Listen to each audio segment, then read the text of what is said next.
Rail हम भारतीयों के लिए सिर्फ एक यात्रा का साधन नहीं है सम्मानीय अध्यक्ष महोदय, वो हम सब के लिए यादों से जुड़ी है, हम सबके जरूरतों का हिस्सा है और भारतीय रेल हम सबका जीवन का अविभाज्य अंग है। हम सम्मानीय अध्यक्ष महोदय देखते हैं कि बड़े पैमाने पे जब चर्चा होती है तो हमने देखा है ये जो सरकार है नामकरण करने में बहुत बड़ी होशियार है और बहुत बड़े बड़े नाम देती है। इस बजट को भी रिकॉर्ड बजट का नाम देने का जो है रेल मंत्रालय का काम इस सरकार ने किया है। हमने देखा निपुण भारत, विकसित भारत, आत्मनिर्भर भारत, अलग अलग नाम, make in India, startup India, अलग अलग नाम देने का काम इस सरकार के माध्यम से होता है।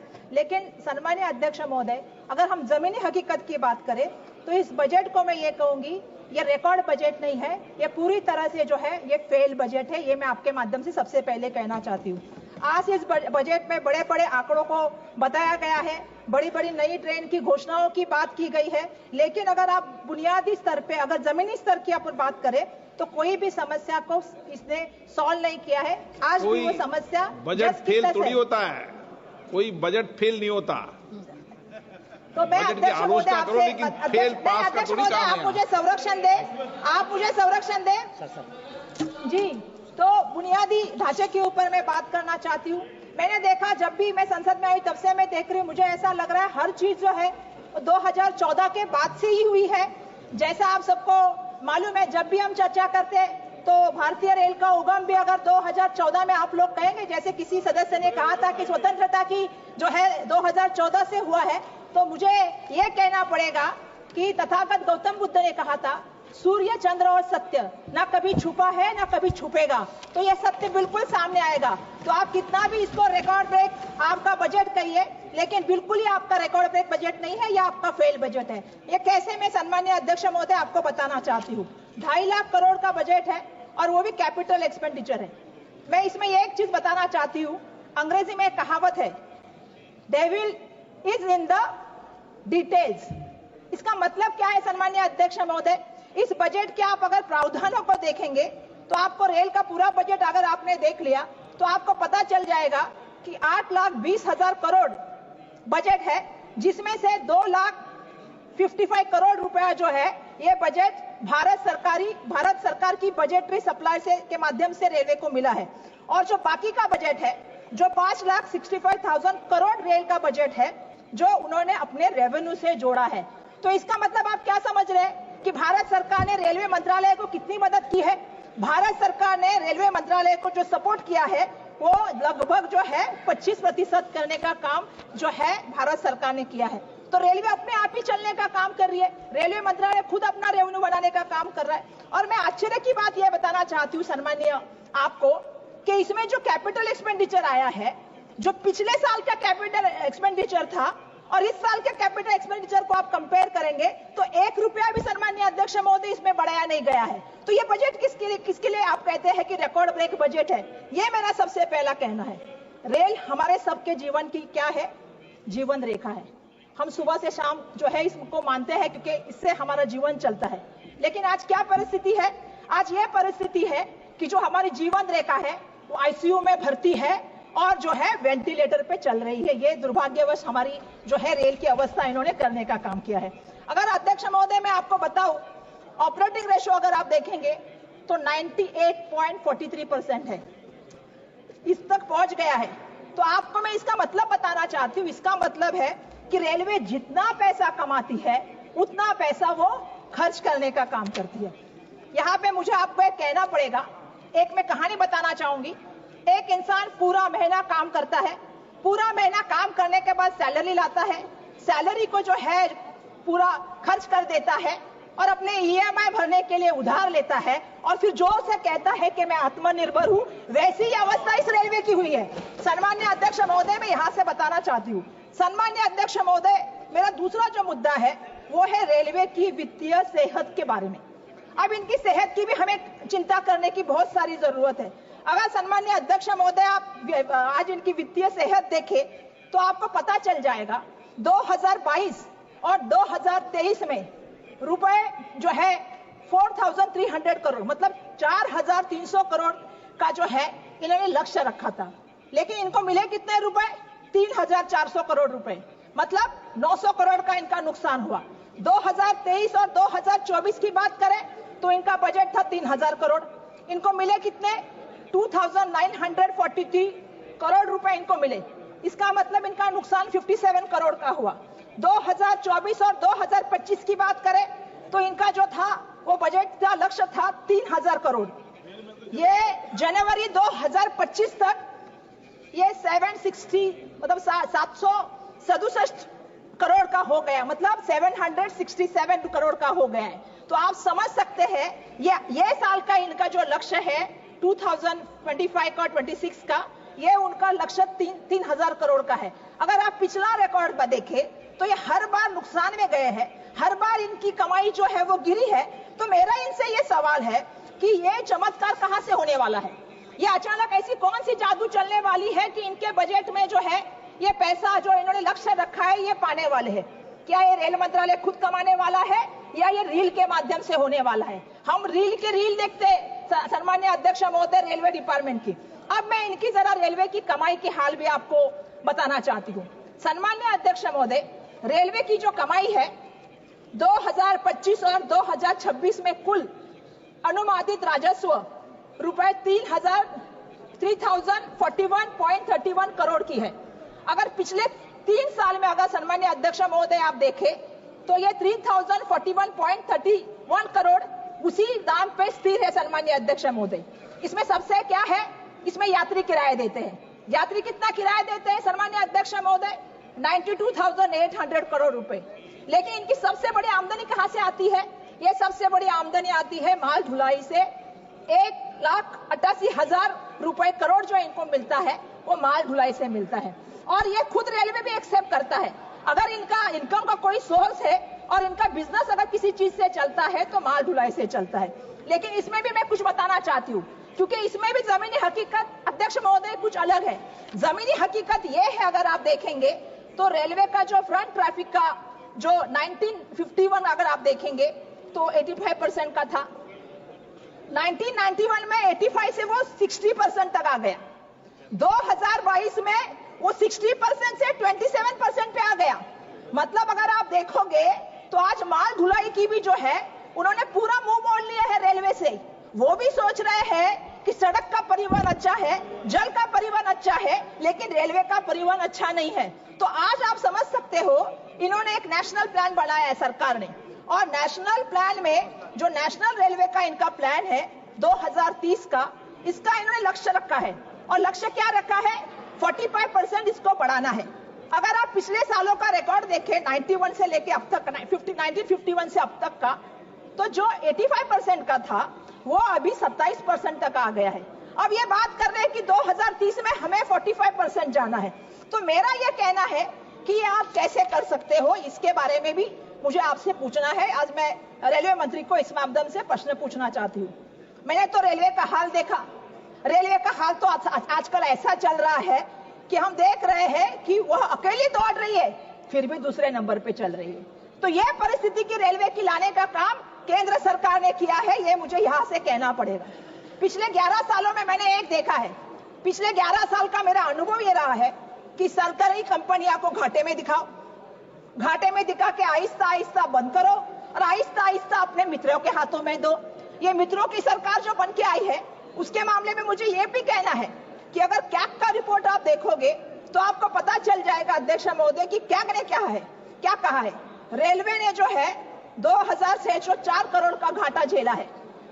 2,604 करोड़ का घाटा, ये आपको समझना पड़ेगा, क्योंकि आहिस्ता आहिस्ता घाटा करके, और मैं बताना चाहती हूँ 3,200 करोड़ के कर्ज के प्रति जो है इन्होंने ब्याज दिया है, अतिरिक्त ब्याज। वो ब्याज कितना है अतिरिक्त सम्मान्य अध्यक्ष महोदय? वो ब्याज दिया है 834 करोड़.72 रुपीस करोड़। तो मेरा सवाल ये है कि आहिस्ता आहिस्ता घटा रहे हैं, अतिरिक्त ब्याज दे रहे हैं, तो क्या सरकार सोच रही है कि इसको प्राइवेट सेक्टर में बना दिया जाए? देखिए हमारा अनुभव ऐसा रहा है कि BSNL खत्म हो गई, MTNL खत्म हो गई, एयर इंडिया खत्म हो गई, एयरपोर्ट खत्म हो गए, पोर्ट खत्म हो गए, आहिस्ता आहिस्ता करके सब मित्रों को गए। आने वाले दिनों में रेलवे भी जो है वो मित्रों को जाएगी क्या? और इसको हम ये भी कह सकते हैं कि निजी हाथों में बेची जाएगी क्या? ये भी तो एक बड़ा षड्यंत्र इस माध्यम से नहीं है ना? ये मैं यहाँ पे अध्यक्ष महोदय आपके माध्यम से पूछना चाहती हूँ। अध्यक्ष महोदय, मैं कहना चाहती हूँ, ट्रेन हमारे लिए सिर्फ एक धातु नहीं है, ट्रेन हमारा दिल है, तेल हमारी धड़कन है और ट्रेन हमारी जान है, रेल हमारी जान है। आज अगर हम बात करें, एक गांव से मजदूर दूसरे गांव में अपने परिजनों को छोड़ के जाता है ट्रेन के माध्यम से अपने पेट पालने के लिए। अगर छात्रों की बात करें, एक छात्र अपना गांव छोड़ के पढ़ने के लिए जाता है। अगर हम बात करें यात्रियों की, तो मैं बताना चाहती हूँ कि लोग आज त्योहार में अपने घर परिवार से मिलने के लिए ट्रेन का इस्तेमाल करते हैं। कुंभ की बात करें तो महाकुंभ में आपको मालूम है कि करोड़ों लोगों ने ट्रेन से जो है प्रयागराज पहुंचने की कोशिश की है। तो मैं ये कहना चाहती हूँ, जब हम ट्रेन के साथ इतने जुड़े हुए हैं, लेकिन आज ट्रेन की परिस्थितियां क्या है सन्मान्य अध्यक्ष महोदय? आज लोगों को जो डब्बा होता है, जो यात्री डब्बा होता है, जनरल डब्बा होता है, उसमें जो है जानवरों की तरह घुस के जो है खड़ा होने पे मजबूर किया जाता है। ये सबसे बड़ी सन्मान्य अध्यक्ष महोदय बहुत गलत बात हो रही है। हम देखते हैं एसी कोच में कभी कभी क्या होता है, हम एसी कोच में हम गाड़ी में जा रहे थे, हमने देखा ऊपर से पानी टपकता है, पीने के लिए पानी नहीं मिलेगा, पर एसी कोच में जो है ऊपर से पानी टपकता मिलेगा। 12-12 घंटे आपको ट्रेन के लिए इंतजार करना है, बैठने की व्यवस्था नहीं है, खाने की व्यवस्था नहीं है, पीने की व्यवस्था नहीं है। सन्मान्य अध्यक्ष महोदय, प्लेटफॉर्म पे क्या है? प्लेटफॉर्म पे गंदगी के बड़े से बड़े जो है अंबार खड़े हैं। सुरक्षा की बात हम क्या करें? सुबह हमारी लड़कियां ट्रेन में गई थी 7 बजे, उसके ऊपर बलात्कार हुआ, तो सुरक्षा की व्यवस्था क्या है? सन्मान्य अध्यक्ष महोदय, मैं एक बात पूछना चाहती हूँ, जहां भीड़ भाड़ के स्टेशन होते और जहां भगदड़ मच के मौत होती है, दिल्ली की घटना को आप देख लीजिए अध्यक्ष महोदय, दिल्ली की घटना को हम देखते हैं, भीड़ भाड़ हो गई, लेकिन रेलवे प्रशासन के अधिकारी बचाव यंत्रणा का काम छोड़ के, बचाव कार्य छोड़ के सरकार को बचाने में जुड़े हुए थे। हमारी बात पत्रकारों तक नहीं जानी चाहिए, हमको उसको नकारना है, हमको इसको बोलना नहीं है, हमको इसको छुपाना है। यह बचाव कार्य रेलवे के प्रशासन के माध्यम से चालू था। आनंद फानन में रात को मुआवजा दिया गया, जिनकी मौत हुई, जो घायल हुए, जो आहत हुई, उसका कोई भी जो है सन्मान्य अध्यक्ष महोदय बात लोगों के सामने नहीं आई। हमने अयोध्या स्टेशन में देखा, हमने प्रयागराज स्टेशन में देखा, ये क्या चल रहा है? ये सब क्या चल रहा है? ये मैं आपके माध्यम से पूछना चाहती हूँ सन्मान्य अध्यक्ष महोदय। जब वक्त आता है तो खुद की पाट तपतपाते हैं, जो वक्त आता है तो रील बना के डालते हैं, और जब ऐसा समय आता है तो चुप्पी क्यों साधते हैं? ये भी मेरा इनके माध्यम से सवाल है कि इनको इस पे भी बोलना पड़ेगा सन्मान्य अध्यक्ष महोदय। पिछले दिनों हमने महाराष्ट्र में घटना देखी, एक जलगांव की घटना हुई, एक पुष्पक एक्सप्रेस जा रही थी मुंबई की तरफ, और वहां पे अचानक से भगदड़ मच गई कि कहां गया, ट्रेन में आग लगी है, ट्रेन में आग लगी है। लोग कूद गए ट्रेन से बाहर, सामने जो है वहां से बेंगलोर एक्सप्रेस आ रही थी, उसके नीचे लोग कुचले गए, 13 लोगों की मौत हो गई। इसका जिम्मेदार कौन है सन्मान्य अध्यक्ष महोदय? मुझे आपसे पूछना है।